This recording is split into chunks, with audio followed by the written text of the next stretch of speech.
Hey everybody, what's happening? This is Eddie, and today we're going to talk about the new bar exam, which is coming to California to take effect July 2017, and pretty much it's going from 3 days of testing to 2 days of testing.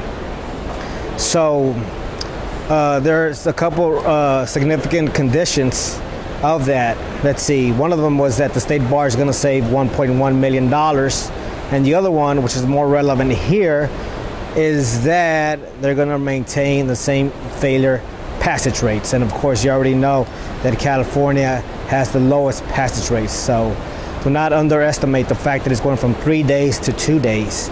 And also we're going to talk about the performance test.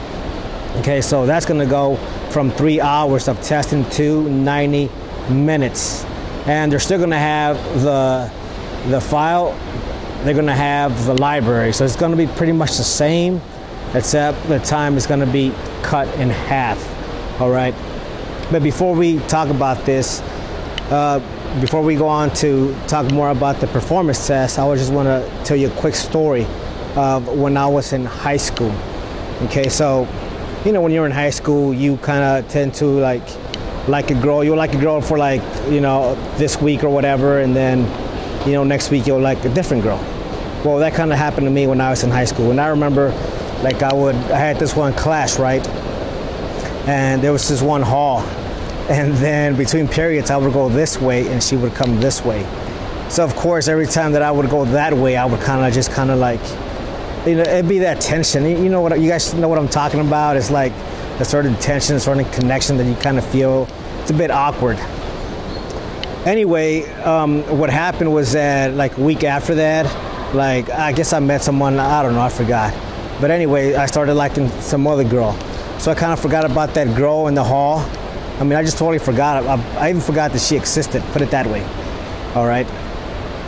But the reason why later on I would know is because there's this thing in the brain called the reticular activating system. And pretty much that's a filter.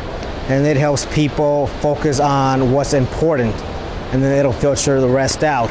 And the reason I mention that is because that's a tool that you can use to write a passing PT.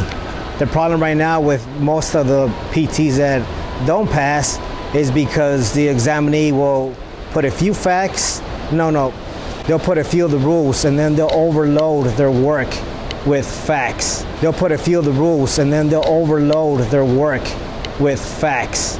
So you don't want to do that.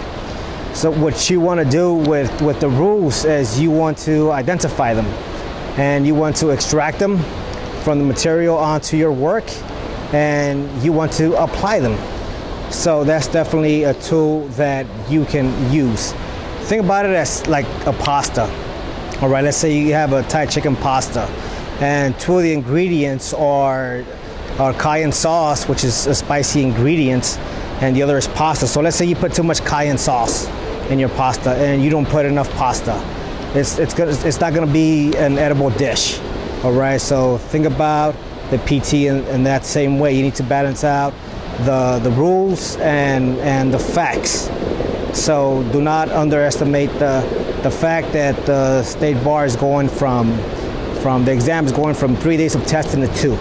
All right, and also there's more writing tips here at the bottom in the description. All right, so I hope you enjoyed this video. I hope it helped, and see you guys soon.